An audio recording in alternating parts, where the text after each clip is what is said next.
말씀을 보겠습니다. 자리에서 한 번 더 일어나겠습니다. 여러분과 나눌 오늘 아모스 2장 4절부터 5절까지 말씀을 보겠습니다. 아모스 2장 4절로 5절 제가 읽고 5절 봉독 끝나면 아멘으로 화답하고 자리에 앉으시기를 바랍니다. 여호와께서 이와 같이 말씀하시되 유다의 서너 가지 죄로 말미암아 내가 그 벌을 돌이키지 아니하리니 이는 그들이 여호와 율법을 멸시하며 그 율례를 지키지 아니하고 그의 수상들이 따라가던 거짓 것에 미혹되었음이라. 내가 유다에 불을 보내리니 예루살렘의 궁궐들을 사르리라.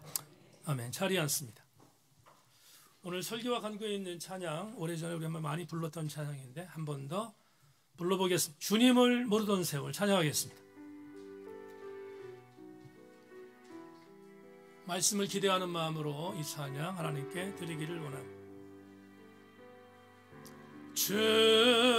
주님을 모르던 세월 방황하던 내 영혼 아름다운 목자 음성을 거역하며 살았네. 달콤한 유혹과 즐거움 나를 썩게 하여도 사망의 그늘이 지는 줄 생각지도 못했네. 그림자 같은 나날들 욕심으로 채우고 항상 나 하나만 위하여 쓸모없이 지냈네. 분토만도 못 소욕이 어찌 그리 중했나.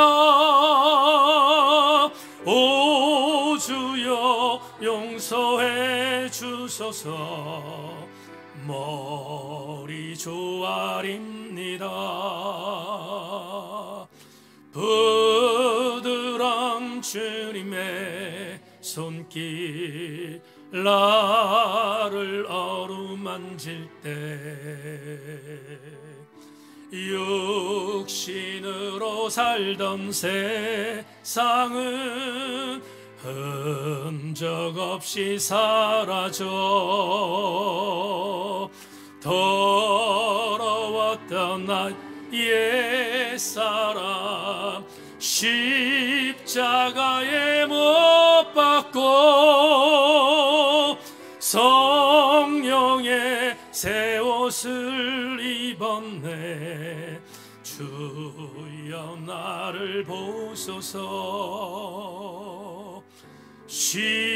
시간과 물질과 노력 나의 생명까지도 주님께만 바치려니다. 나를 받아주소서. 좁은 이 길목 걸은 후 주님 다시 배울 때 영광의 면류관 쓰고서 영원토록 살리라. 다 같이 아멘으로 하답합니다. 존귀하신 주님, 이제 말씀을 선포하겠습니다. 김미식 전사님이 고백했던 찬양의 가사가 말씀을 듣고 나면 우리들의 신앙 고백도 되게 하여 주옵소서. 말씀을 방해하는 일체 것들을 예수 그리스도의 은혜와 성령의 두루 도는 화영검으로 막아주셔서 은혜만 받게 하여 주옵소서. 성령의 도우심을 기대하며 소망하며 예수 그리스도의 이름으로 기도합니다. 아멘. 한 번 더 인사할까요? 말씀에 기다리고 싶습니다. 말씀에 기다리고 싶습니다. 아모스 강의 8번째 강의로 7번째 나라 유다에 관하여 이런 제목 갖고 계속해서 지난주에 부부초청 예배 때문에 드리지 못했던 아모스 강의를 진행하겠습니다. 말씀이 잘 들려지기를 주의 이름으로 소망합니다. 지난 주간 여러분 기도해 주셔서 일주일 동안 기도원에 올라가서 2026년에 목양 계획을 잘 수립하고 돌아왔습니다. 예전 같으면 2026년의 목회의 상황을 어떻게 할 것인가 하는 부분들을 놓고 고민하고 철저하게 성찰하고 수립했을 터인데 이번에는 조금 마음이 달랐습니다. 하나님 앞에서 우리 제천세인교회가 어떻게 달려갈 것인가에 대한 부분들을 놓고 기도하다가 이런저런 생각들이 많이 들었습니다. 젊은 날이 아니기 때문에 제가 갖고 있는 영성과 지성과 체력과 지력을 근거해서 제가 할 수 있는 사역에 대한 부분들이 무엇인가를 고민하는데 성령께서 조명 주셨던 것이 있습니다. 그건 이런 조명이었습니다. 이 목사야, 너무 잘하려고 하지 말아라 라는 조명이었습니다. 순간 하나님의 은혜 속에 깊이 잠기며 이런 소회가 들었습니다. 그래, 하나님께서 이렇게 말씀하시는 것은 하나님의 마음이겠구나 라고 생각했습니다. 젊은 날 정말 치열하게 달렸던 그 시절을 반추하고 뒤돌아보니 쉬지 않고 달려왔습니다. 하지만 이제 60 중반에 든 저로서 체력과 영역이 버텨주는 한계 내에서 사역을 감당해야 하는 것이 저의 또 하나의 사역의 미션인 것을 알기에 주님의 말씀을 겸손하게 받았습니다. 그래, 잘하려고 노력하지 말자. 이렇게 말하면 교우들이 실망할 것 같습니다. 목사님이 잘해야 우리도 따라가지 않겠습니까? 라고 반문할 수 있겠지만 여러분에게 이런 권면을 드립니다. 잘하려고 노력하지 않겠지만 최선을 다하겠습니다. 최선을 다하고 사역을 감당하고 하나님 몸된 교회의 2025년 표 그대로 수많은 교회가 하나님을 하나님으로 인정하지 않으려는 변질된 모양이 있지만 끝까지 하나님을 하나님으로 인정하는 교회로 서가도록 최선을 다하면 하나님께서 만지실 것을 믿고 우리 교회가 그런 교회로 계속해서 승리하는 교회가 되기를 주님의 이름으로 권면합니다. 아주 오래전 많은 세간의 사람들에게 선풍적인 인기를 끌었던 영화 한 편이 개봉됐습니다. 토속적인 경상도 사투리로 수많은 사람들에게 열풍을 주었던 영화의 제목은 친구라는 영화입니다. 여러분 잘 아실 것이고 많은 분들이 시청했을 것이기에 낯설지 않을 것입니다. 영화 친구라는 영화에서 회자되었던 대표적인 대사가 있습니다. 그들이 이렇게 말합니다. 저는 인천 사람이라 경상도 사투리를 할 수 없지만 흉내는 내보겠습니다. 그만두겠습니다.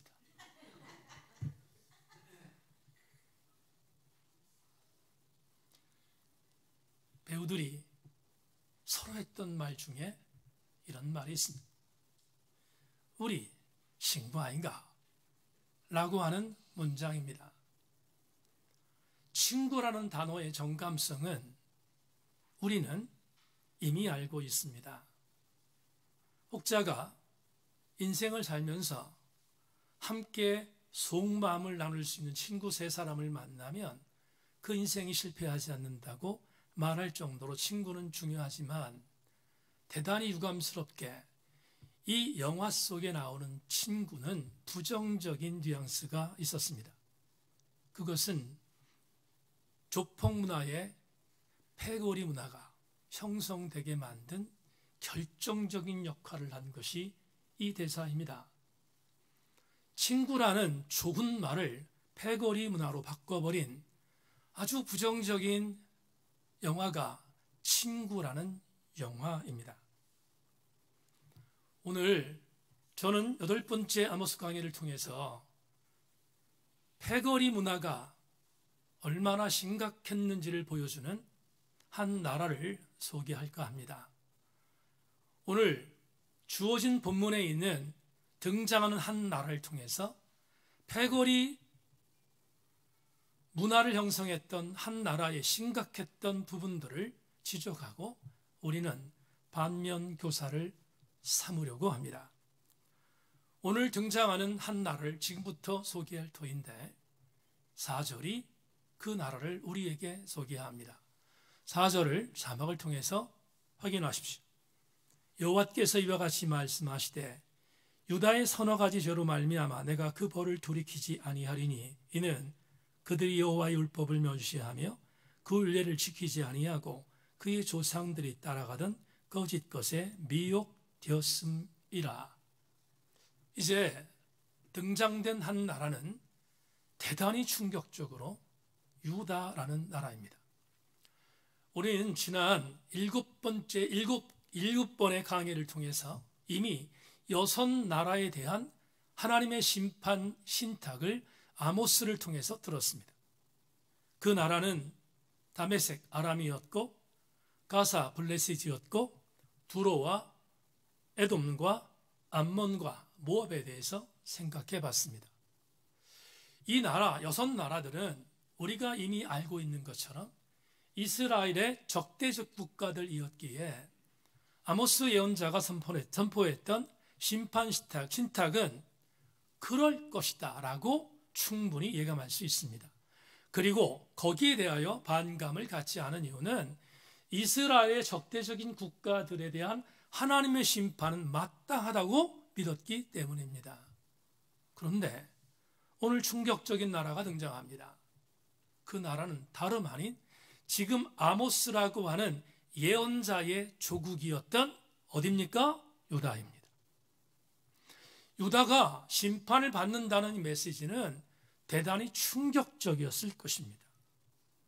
그러나 여러분 조금 깊이 들어갑니다. 아모스가 유다에 대한 심판을 전하고 있는 장소는 어디입니까? 북쪽 이스라엘입니다. 그러면 북쪽 이스라엘 사람들은 유다의 심판을 선포하는 아모스의 심판 신탁을 어떻게 느꼈을까? 도대체 어떠한 감정이 그들에게 있었을까? 생각해 봤습니다. 그러자 2가지의 양가 감정이 있었을 것이다 생각했습니다. 첫째는 충격이었을 것입니다. 왜 충격입니까?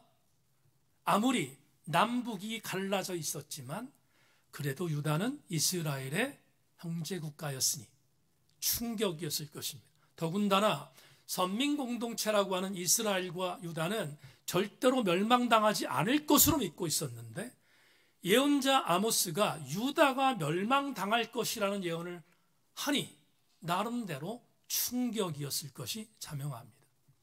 2번째, 쾌재를 불렀을 것입니다. 왜 쾌재를 불렀을까? 이유는 간단합니다. 이제 조금 이따 설명할 이유 때문입니다. 여하튼 2가지의 양가 감정으로 인하여 복잡한 마음이 있었을 것인데 그래도 오늘 본문의 4절에 기록된 유다의 심판을 선포하는 아모스 예언을 들으면서 북왕국 이스라엘 백성들은 그래도 더 큰 감정이 있었을 것입니다. 뭐냐 하면 자막 볼까요? 대리만족의 기쁨이었을 것입니다. 대리만족의 기쁨, 이게 무엇인지를 지금부터 추적하겠습니다. 대리만족을 설명하기 위하여 유호준 박사의 주석을 하나 소개합니다. 북이스라엘의 영원한 적대자인 동시에 동반자인 유다, 그야말로 가깝고도 먼 나라인 유다에 대한 심판 신탁은 북이스라엘인들에게 흥분과 기대, 만족과 즐거움을 가져다 주었을 것이다. 요즘 박사와 주은교 박사의 메시지를 보면 충격이었겠지만 대리만족의 기쁨이 더 컸을 것을 지적합니다. 그러면 도대체 남유다가 멸망당하는 것이 북이스라엘에게 왜 쾌재가 되고 흥분이 되고 만족이 되었을까? 지금부터 역사적 배경을 여러분에게 설명하겠습니다. 아모스가 이 예언을 선포할 때 이스라엘은 두 나라로 갈라져 있습니다. 북쪽은 이스라엘, 남쪽은 유다입니다. 그러나 원래 고대 이스라엘은 하나의 통일된 왕국이었음을 우리는 압니다. 사사시대를 거친 뒤에 왕을 필요로 하는 초기 왕정시대를 이스라엘 백성들이 요구하자 하나님은 허락했습니다. 그리고 왕을 선출하도록 윤호하셨습니다. 그런 뒤에 뽑힌 첫 번째 왕이 여러분 잘 아시는 사울입니다. 사울을 설명합니다. 사울은 베냐민 지파의 사람입니다. 자, 지금부터 더 주목할 게 있는데 베냐민 지파가 도대체 어떤 의미를 갖고 있을까? 우리나라처럼 정말 공교롭게 대한민국과 아주 비슷한 게 분열 왕국, 남북 왕국 이스라엘 시대였으니까 이해가 쉬운데 베냐민이라는 지파의 땅은 북쪽에 있습니다. 아시겠죠? 북쪽에 있습니다. 북쪽에 있었던 베냐민 지파의 소속이었던 사울이 왕이 됐습니다. 이 말은 단순하게 사울이 왕이 됐다는 의미가 아니라 당시의 정치적 배경을 우리는 알게 되는데 이스라엘의 통치적인 헤게모니가 북쪽으로 넘어갔다는 겁니다. 북쪽이 이스라엘을 통치한다는 의미입니다. 잘 아시는 것처럼 사울이 초기에는 정말 정치를 잘했는데 후에 그가 하나님의 신의를 저버리고 패역하자 하나님이 사울을 버리기로 결심하셨습니다. 그리고 사울을 버린 뒤에 사울의 뒤를 이어서 2대 왕으로 등극한 왕이 우리가 잘 아는 다윗입니다. 다윗은 어디 지파? 좋은 말 할 때 얘기하세요. 어느 지파? 유다 지파입니다. 유다 지파인데 잘 보십시다. 유다 지파는 남북의 분열상으로 볼 때 지리적으로 밑에 있습니다. 남쪽입니다. 자, 이렇게 접목합니다. 일대 왕이었던 사울이 정권을 잡았을 때 이스라엘의 통치적인 기반과 헤게모니는 어느 쪽에 있었습니까? 북쪽에 있었습니다. 그런데 베냐민 지파의 사울이 폐위되고 나서 다윗이 왕이 되었다는 것은 이스라엘의 통치 권력과 헤게모니가 어디로 내려온 것입니까? 남쪽으로 내려온 것입니다. 남쪽으로 내려와서 남쪽이 이스라엘의 통치 구조를 재편했다는 의미입니다. 그런데 이것은 대단히 불편한 정치역학적 구조를 만들었습니다. 어떤 것인가? 북쪽 사람들에게는 치욕이었습니다. 우리가 가졌던 정치 권력이 남쪽에게 뺏겼다는 겁니다. 그래서 대단히 불쾌했습니다. 이때는 통일왕국이었으니까 어쩔 수 없이 하나님께서 다윗을 인정하셔서 왕으로 만들었기에 왕으로 만든 다윗의 통치 구조를 따라갈 수밖에 없었던 이스라엘 북쪽의 사람들은 매우 불쾌했고 매우 불편했습니다. 그러나 어쩔 수 없이 다윗이 왕이 된 것을 인정할 수밖에 없었는데 성경에 기록되어 있는 반란이 하나 등장합니다. 다윗이 왕이 된 것을 못마땅하게 여겼던 북왕국 이스라엘이 사울의 넷째 아들이었던 이스보셋을 왕으로 등극시켜 반란을 꾀합니다. 하지만 대세는 다윗이었습니다. 다윗이 진압합니다. 어쩔 수 없이 이스보셋의 왕가는 몰락합니다. 사울의 왕가가 완전히 몰락한 것입니다. 그리고 다윗이 재위하는 동안 그의 아들 솔로몬이 재위하는 동안 남쪽의 유다 지파는 이스라엘의 통치 권력의 가장 중심에 있게 된 것입니다. 여기까지 이해되시면 아멘. 좋습니다. 그런데 이렇게 불편한 동거관계를 맺고 있었던 상황에 드디어 폭발한 사건이 등장했습니다. 아시는 것처럼 솔로몬이 죽은 것입니다. 솔로몬이 죽자 불편했던 남북은 갈라집니다. 북쪽은 솔로몬의 부하였던 여로보암을 중심으로 한 10지파가 규합하고, 밑에는 솔로몬의 아들이었던 르호보암이 2지파를 결집하여 남북이라는 나라를 분열시키는 아주 비극적인 일이 벌어졌습니다. 마치 우리나라처럼. 그렇습니다. 그때부터 두 나라는 적대적 관계에 미묘한 갈등이 있었습니다. 북쪽은 10지파가 주장하는 나라, 남쪽은 2지파가 주장하는 나라입니다. 자, 그러면 이제 오늘 본문에 접목시키기 위하여 여러분에게 이렇게 묘치하겠습니다. 아모스가 자기의 조국이었던 유다의 멸망을 선포합니다. 그러자 북쪽의 이스라엘이 어떻게 했습니까? 대리만족의 기쁨을 누렸다. 이해하셨습니까? 그렇죠? 대리만족의 기쁨을 누렸을 것입니다. 여기까지 얘기했던 역사적 배경이 있으니까 당연히 그랬을 것입니다. 그래서 이스라엘은 기뻤습니다. 그런데 다음 주 9번째 강해에서 이제 우리는 열국 심판의 마지막 주인공인 이스라엘을 만나게 될 것입니다. 지금 이스라엘 백성들은 예언자 아모스가 자기의 나라였던 이스라엘에 대한 심판을 선포할 것이라고는 꿈에도 상상하지 않았습니다. 남유다가 멸망된다는 예언을 하자 기뻤습니다. 정말 감사했습니다. 그것이 전부인 줄 알았습니다. 하지만 가장 큰 심판은 이스라엘에게 있음을 다음 주에 우리는 나누게 될 것입니다. 오늘 여기까지 정리하고, 남유다의 심판 지금 선포되고 있습니다. 아모스를 통하여 남유다의 심판이 적나라하게 선포되고 있습니다. 그러면 질문해야 합니다. 아모스는 자기 조국이었던 유다를 왜 하나님이 심판한다고 지금 선포하고 있을까? 오늘 본문 4절 후반절이 세 가지의 죄 때문임을 우리에게 직시합니다. 세 가지의 죄가 뭔지를 오늘 4절 후반절에서 다시 한번 보겠습니다. 남유다가 심판받는 세 가지의 이유입니다. 이는 그들이 여호와의 율법을 멸시하며 그 율례를 지키지 아니하고 그의 주상들이 따라가던 거짓 것에 미혹되었음이니라. 세 가지가 나왔습니다. 세 가지가 나왔는데 그 세 가지가 뭔지를 첫 번째 레마로 들어가서 여러분에게 말씀을 드리겠습니다. 자, 세 가지가 뭔지 자막 보겠습니다. 첫째, 야훼 하나님의 율법을 뭐했다? 멸시했다. 두 번째, 그 율법, 율례를 지키지 않았다. 세 번째, 유다의 백성들 중에 선조가 범했던 우상 숭배를 버리지 않고 답습했다. 세 가지 죄입니다.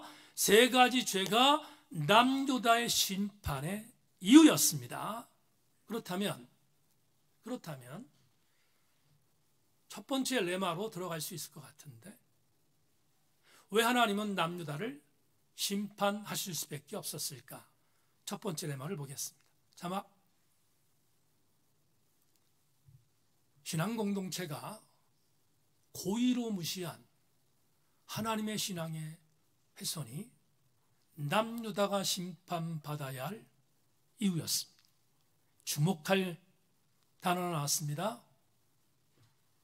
고의적으로. 고의적으로라는 단어를 설명하겠습니다. 지금 세 가지의 죄 중에서 첫 번째 죄를 아모스가 뭐라고 말하고 있는가 하면 여호와의 율법을 뭐했다? 멸시했다. 이렇게 되어 있습니다. 4절 중반절에 이렇게 말합니다. 여호와의 율법을 뭐했다? 멸시했다. 멸시했다라는 히브리어 단어를 마하스라고 합니다. 마하스라는 단어를 우리가 보는 개역개정판, 우리가 지금 보고 있는 성경 개역개정판인데 개역개정판에 뭐라고 번역했다고 했습니까? 멸시했다라고 번역했습니다. 하지만 다른 성경 버전들은 다른 동사들을 쓰고 있는데 소개합니다. 공동번역, 캐톨릭과 함께 만들었던 공동번역, 마하스를 거부하다라고 번역했습니다. 그리고 지성인 그리스도인들이 많이 보는 표준 세번역, 업신여겼다라고 번역했습니다. 가장 근래 대한성서공회에서 번역한 새하늘 번역성경, 마다하지 않고 지키지 않았다라고 번역했습니다. 그리고 아이들이 보는 쉬운 성경, 저버렸다. 자, 따라오십시오. 멸시하다, 거부했다, 업신여겼다, 마다하고 지키지 않았다, 그리고 저버렸다. 5개의 동사, 마스라는 단어를 번역한 5개의 동사를 규합하면 한 가지 공통점이 나옵니다. 전부 다 고의적인 것이다. 여러분, 유다의 범죄 중에서 가장 치명적인 범죄는, 유다는 하나님이 아브라함을 통해서 선민공동체로 인정하셨는데, 선민공동체로 인정하셨던 하나님은 모세에게 율법을 주셨습니다. 그들은 율법에 대해서 빠삭했습니다. 그런데 그들은 알고 있는 율법을 고의적으로 범했습니다. 고의적인 범죄, 유다 심판의 요이였습니다.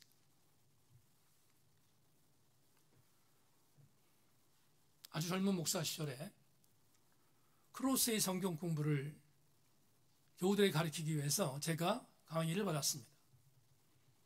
그때 30대 초반이었는데, 그때 크로스의 성경 공부 커리큘럼 반에 들어가서 강사가 강의하던 강의를 들었습니다.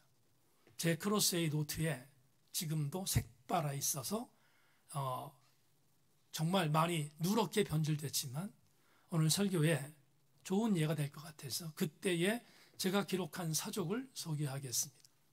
강사가 크로스의 강의를 하다가 현대인들이 범하는 3가지의 질병에 대해서 설명했습니다. 강사는 그날 거침없이 말합니다. 2가지는 경증이고 3번째 것은 중증이다. 궁금하지요? 경증 2가지는 뭐고 중증 하나는 뭘까? 강사가 이야기했던 것을 제 노트에 쓴 것 그대로 읽겠습니다. 현대인들이 앓고 있는 3가지 병이 있다. 2가지는 경증이지만 1가지는 중병이다. 경증 2가지는 첫째, 알고도 가르치지 않는 병.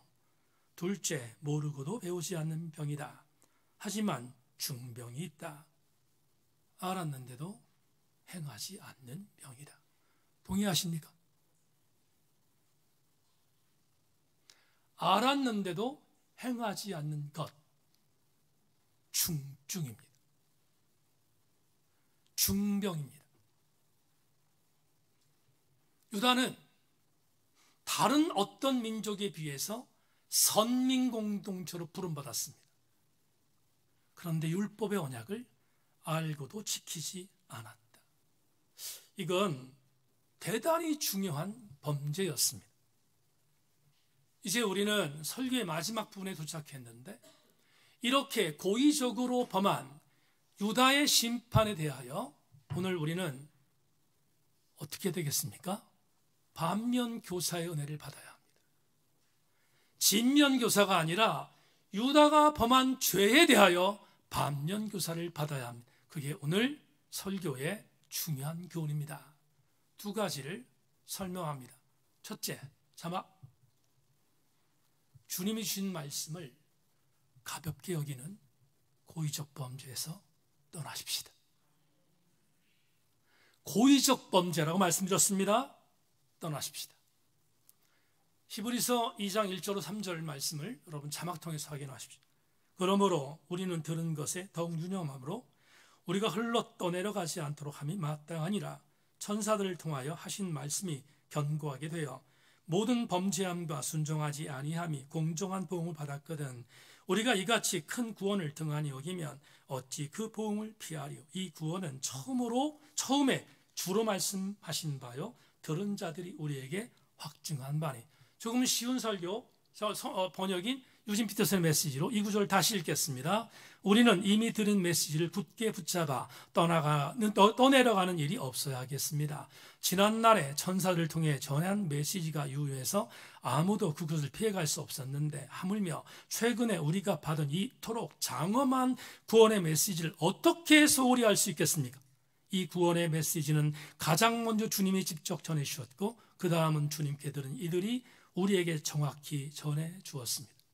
지금부터 눈을 크게 뜨고 마지막 엔딩 멘트 쪽으로 들어갑니다. 여러분, 우리는 자격이 있어서 구원받은 자들이 아닙니다. 자격이 없지만 고린도전 15장 10절에 말한 것처럼 하나님의 전적인 은혜로 구원받았습니다. 하나님의 전적인 은혜로 구원받은 자들이 우리인데 그렇게 구원받은 것을 물 떠내려가는 것처럼 소홀히 여겨서야 되겠습니까? 그 구원의 감격을 업신여겨서야 되겠습니까?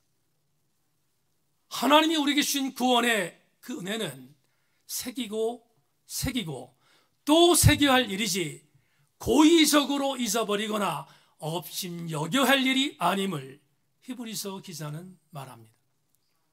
히브리서 기자는 디아스포라 크리스천들이 유대교에 다시 배교로 흔들거리고 있었던 기독교 공동체의 수많은 자들을 향하여 선포한 메시지가 히브리서임을 말씀드렸습니다. 히브리서 저자는 말합니다. 배교를 저울질하고 있는 자들이여 들으라. 너희에게 주었던 놀라웠던 예수 그리스도의 그 구원의 감격을 어찌 소홀히 여길 수 있는가, 어찌 고의로 업신여길 수 있는가를 강조하며 돌아서라고 말합니다. 길랄 라못은 원래 유다 땅이었습니다. 이스라엘 땅이었습니다. 근데 아람이 빼앗았습니다. 이스라엘이 빼앗겼습니다. 그런데 북왕국의 왕이었던 아합과 당시 동시대의 남왕국의 왕이었던 여호사밧이 생각해보니 굉장히 기분 나빴습니다. 그래서 두 왕이 서로 적대적 관계에 있고 미묘한 갈등이 있지만 합칩니다. 아합과 여호사밧이 뜻을 합치고 그리고 서로 이런 얘기를 합니다. 원래 이 땅 우리 조상들의 땅인데 아람 놈들이 우리 길랄 라못을 차지했으니까 우리가 빼앗읍시다. 그리고 서로 연합해서 의기투합합니다. 여호사밧이 북쪽으로 갔습니다. 그리고 전쟁을 앞두고 둘이서 의기투합한 뒤에 이렇게 한번 해봅시다 라고 여호사밧이 아합에게 제시합니다. 아합 왕이여, 우리가 전쟁을 해서 길랄 라못을 빼앗는 것이 우리의 목적인데 이 전쟁이 하나님이 기뻐하는 전쟁인지 하나님이 우리가 이 전쟁을 하면 이길 건지 한번 선지자들에게 물어봅시다. 주목할 게 있습니다. 아합은 전혀 관심 없었습니다. 북왕국 이스라엘이 영적으로 완전히 망가진 상태였기 때문에. 그런데 여호사밧은 달랐습니다. 여호사밧은 하나님을 두려워하던 사람이었습니다. 그래서 길랄 라못을 빼앗기 위하여 연합군을 형성하면서 선지자에게 물어보자 이렇게 말한 것입니다. 그리고 아합에게 선지자들 불러라. 이 땅 북쪽에 있는 선지자를 불러서 물어보자 라고 제안합니다. 그러자 여호사밧 왕 좋다. 그렇게 해보자. 우리 북쪽에 400명의 선지자가 있는데 다 부르겠다. 불렀습니다. 그리고 물었습니다.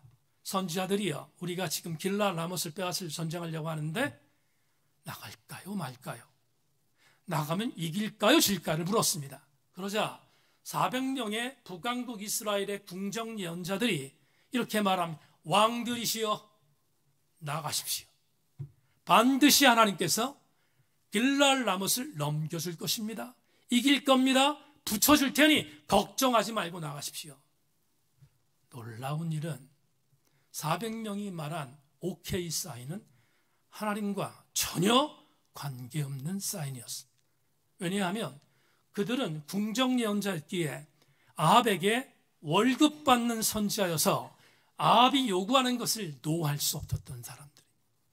그래서 나가면 이길 것이라고 부추겼습니다. 영적인 사람은 영적이지 않은 것에 대해서 불편해합니다. 여러분이 그런 자들 되기를 주의 이름으로 소망합니다. 여호사밧이 들었는데 뭔가 캥깁니다.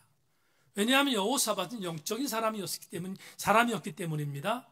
그래서 아합에게 말합니다. 내가 이 400명의 선지자 얘기를 들었는데 뭔가 찝찝하다. 말합니다. 혹시 이 400명 말고 또 다른 선지가 있습니까? 를 묻습니다. 그러자 아합이 마지못해서 이렇게 답합니다. 열왕기상 22장 7절 8절 여호사밧이 이르되 이 외에 우리가 물을 만한 여호와의 선지자가 여기 있지 아니하나이까? 이스라엘 왕이 여호사밧 왕에게 이르되 아직도 이물라의 아들 미가야 한 사람이 있으니 그로 말미암아 여호와께 물을 수는 있으나 그는 내게 대하여 길한 일은 예언하지 아니하고 흉한 일만 예언하기로 내가 그를 미워하나이다. 여호사밧이 이르되 왕은 그런 말씀을 마소서. 주목하십시오. 미가야가 있습니다. 미가야 한 사람이 있습니다. 근데 아합은 소개하지 않았습니다. 왜냐하면 저놈은 맨날 나에게 나쁜 것만 예언한다는 겁니다. 여호사밧이 저 사람의 말을 들어야 되겠다. 불렀습니다. 미가야에게 묻습니다. 이길 거냐? 질 거냐? 그러자 여러분 열왕기상 22장 7절 8절 이하를 여러분 나중에 보십시오. 미가야가 아합과 여호사밧에 있는 현장에서 비아냥됩니다. 어떻게 비아냥되는가? 이렇게 아합 왕에게 지금 아합은 미가야가 한마디 하는 게 대단히 지금 껄끄럽습니다. 아시겠죠? 껄끄러운데 이렇게 말합니다. 아합 왕이여 전쟁 나가십시오. 나가면 여기 거짓 선지자들이 말한 대로 이길지도 모릅니다. 이길지도 모릅니다. 근데 장담하지 못합니다. 이 말은 무슨 말입니까? 나가면 진다는 것입니다. 그러자 아합이 불끈했습니다. 여호사밧에게 말합니다. 그거 보세요. 여호사 왕 이놈은 이따위로 나한테 얘기합니다. 이따위로 나한테 얘기하는 내가 이 사람 얘기를 들어야 마땅합니까? 무시합시다. 분명히 400명의 선지자가 이긴다고 했으니까 나가면 이길 겁니다. 그리고 미가야의 예언을 무시하고 가볍게 여기고 듣지 않습니다. 그리고 전장에 참여했습니다. 길랏 라모 전투에 나갔던 아합은 그 자리에서 사망합니다.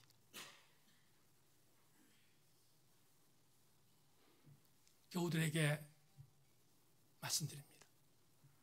하나님 말씀을 무시하지 마십시다. 하나님 말씀을 소홀히 여기지 마십시다. 하나님 말씀은 살아있고 운동력이 있어 좌우의 어떤 검보다도 예리하여 우리의 영과 혼과 관절과 골수를 찔러 쪼개며 우리의 마음과 생각을 감찰하신다. 하나님의 말씀을 고의적으로 변질하지 않는 자가 오늘 유다의 심판의 반면 교사를 얻는 그리스도인을 명심하고 그렇게 살아야 할 줄로 믿습니다. 마지막 두 번째로 자막 봅니다. 답습의 죄에서 떠나야 합니다. 이스라엘 신앙 공동체가 조상들의 우상 숭배를 그대로 답습했습니다. 떠나야 합니다. 여러분, 유다가 범죄했던 또 하나의 죄의 근원이 이렇게 성경에서 기록하고 있습니다. 그의 조상들이 따라가던 거짓 것에 현혹되었다. 우상 숭배를 거짓 것이라고 말합니다. 거짓 것이라고 번역한 히브리어 카사브는 이런 뜻입니다. 실제가 없는 상태를 말합니다. 실제가 없는 상태를 히브리어 카사브라고 말하는데 이걸 개역개정판에서 거짓 것이라고 번역했습니다. 우리에게 아주 적절한 단어가 있습니다. 헛것입니다. 우상 숭배는 뭐라고요? 헛것입니다. 헛것은 거짓 것입니다. 거짓 것을 따라가는 자리에서 답습하지 말고 떠날 것을 반면 교사로 우리에게 제시하고 있는 것이 바로 유다의 선포 메시지입니다. 사랑하는 제천생익교회 성도 여러분, 열조검험했던 우상 숭배의 죄, 하나님을 변질시켰던 고의적인 범죄에서 떠나시기를 주의 이름으로 소망합니다. 그게 우리가 해야 할 신앙의 단계입니다. 한 가지 예화를 말씀을 드리고 설교를 맺겠습니다. 오늘 목양터 이야기마당 제가 기도원에 썼는데 읽어보셨습니까? 네. 독서반은 여러분 얼마나 힘드십니까? 읽으시려고 얼마나 많이 끙끙대고 계십니까? 제가 충분히 이해합니다. 그럼에도 불구하고 열심히 읽으시기를 바랍니다. 아마 지금 이 책을 읽고 있는 대다수의 사람들이 저한테 이렇게 질문할 겁니다. 우리 목사님 맛이 갔어? 세상이 이렇게 불어난 책을 읽으라고 지금 목사님 명령하는 거야? 우리 목사님 제정신인가? 그리고 질문할 분들이 많이 있을 겁니다. 왜냐하면 니코스 카잔차키스의 그리스인 조르바는 대단히 불어난 책이기 때문에 그렇습니다. 근데 한 가지 분명한 사실, 이강동 목사는 맛이 가지 않았습니다. 여러분에게 이 책을 읽으라고 한 이유는 오늘 목양터 이야기 마당에 기록했습니다. 이것 때문에 읽으라고 했고 4차 독서여행 때 함께 나눌 것입니다. 한 가지만 여러분에게 오늘 이야기하고 싶습니다. 그리스 조르반에 나오는 그리스 조르반은 니코스 카잔차키스라는 저자의 화신입니다. 그리스인 조르반은 자유함을 정말로 요구하는 사람으로 그려집니다. 미화됐습니다. 제 말 잘 들으세요? 미화됐습니다. 그리스인 조르반은 자기가 원하는 일체의 자유함을 절대로 포기하지 않는 그런 인물로 미화됐습니다. 그래서 조르반은 신앙적인 모든 부분들을 끊습니다. 그리고 심지어 공격합니다. 하나님, 예수님, 성령님 막 모독하는 자로 등장합니다. 그리고 읽어보신 분들 아시겠습니다만은 도무지 담임 목사가 이 책을 왜 읽으라고 했을까 정말 궁금할 정도로 막말들이 나옵니다. 여러분 이해하고 들으십시오. 여자를 후려치는 거 이런 것들 막 나옵니다. 와, 우리 목사가 완전히 맛이 갔네. 이런 걸 읽으라고 했나? 그런데 읽으라고 했습니다. 왜 그럴까? 그리스인 조르바는 니코스 카잔차키스라는 소설가의 화신이라고 했습니다. 그는 그리스 정교의 신자였는데 출교당했습니다. 반기독교적인 이야기를 너무 많이 해서 출교당했습니다. 여러분, 그리스 조르반이라는 이 책 때문에 노벨 문학상으로 2번이나 노미네이트되어 있던 사람이 바로 니코스 카잔차키스지만 신앙적인 차원에서 바라보면 대단히 불운한 사람입니다. 그런데 이 책을 왜 읽으라고 했을까? 이유가 있습니다. 저는 이 책을 통해서 정말 엄청난 감동을 받았기 때문입니다. 니코스 카잔차키스, 그리스인 조르바가 자유를 요구하고 자유를 추구하는 삶으로 미화됐지만 저는 이렇게 해석합니다. 이게 바로 하나님이 없는 백성들이 따라가는 방종이다. 쉽게 말합니다. 막 살았습니다. 그냥 산 게 아니라 하나님이 없는 백성들에게 있는 일들을 그대로 사는, 톨스토이가 말했던 것처럼 하나님이 없으면 하나님을 무시하고, 도스토옙스키가 말했던 것처럼 하나님이 없는 세상에는 모든 것들이 허용된다는 바로 그 주인공이 니코스 카잔차키스고 그리스인 조르바에 나옵니다. 반면교사를 받는 것입니다. 신학대학 시절 때 이 글을 만났지만 저는 니코스 카잔차키스 통하여 수없이 공격받는 하나님, 수없이 공격받는 교회에 대하여 이런 생각이 들었습니다. 그러니 하나님의 교회가 바로 서야 한다. 하나님의 성도가 바르게 신앙의 여정을 달려가야 한다. 각오했습니다. 그리고 지금까지 그렇게 외롭지만 달려왔습니다. 교우 여러분, 세상은 인본주의적인 형태에서 하나님이 없다고 말합니다. 그러면 족합니다? 아니요. 유발 하라리가 말한 것처럼, 여러 차례 설교를 통해서 말한 것처럼 이제 하나님이 없는 세상이 아니라 인간이 신이 된 호모데우스의 시대를 살고 있습니다. 교우들이여, 바랍니다. 우상이 넘쳐나는 시대에 우리 조상들이 우상을 섬겼던 일이 있다 할지라도 그 우상의 길에서 벗어나십시다. 우상은 헛것이기 때문입니다. 우상은 카사부, 헛것입니다. 아무것도 아닙니다. 우리 모두 함께 이 은혜 안에서 다시 한번 우리의 마음을 다짐하는 우리 교우들 되기를 주의 이름으로 소망합니다. 말씀 맺겠습니다. 지난주 목요일 날 기도원에서 바람이 엄청나게 부는 날이었는데 기도원 캠퍼스를 걸었습니다. 왜냐하면 낙엽이 막 떨어지고 있는 가을과 인사를 해야 될 것 같아서 걸었습니다. 걷는데 그날따라 바람이 엄청나게 불었는데 바람 따라서 캠퍼스를 이렇게 막 소용돌이치는 낙엽들을 보다가 이상하게 저 낙엽이 쓸쓸해 보였습니다. 그리고 숙소로 돌아와서 글을 하나 썼습니다. 여러분, 제가 그래도 좀 감성적인 부분이 있잖아요. 아멘 안 해도 할 수 없고. 글을 썼습니다. 글 내용 소개하고 설교를 맺겠습니다.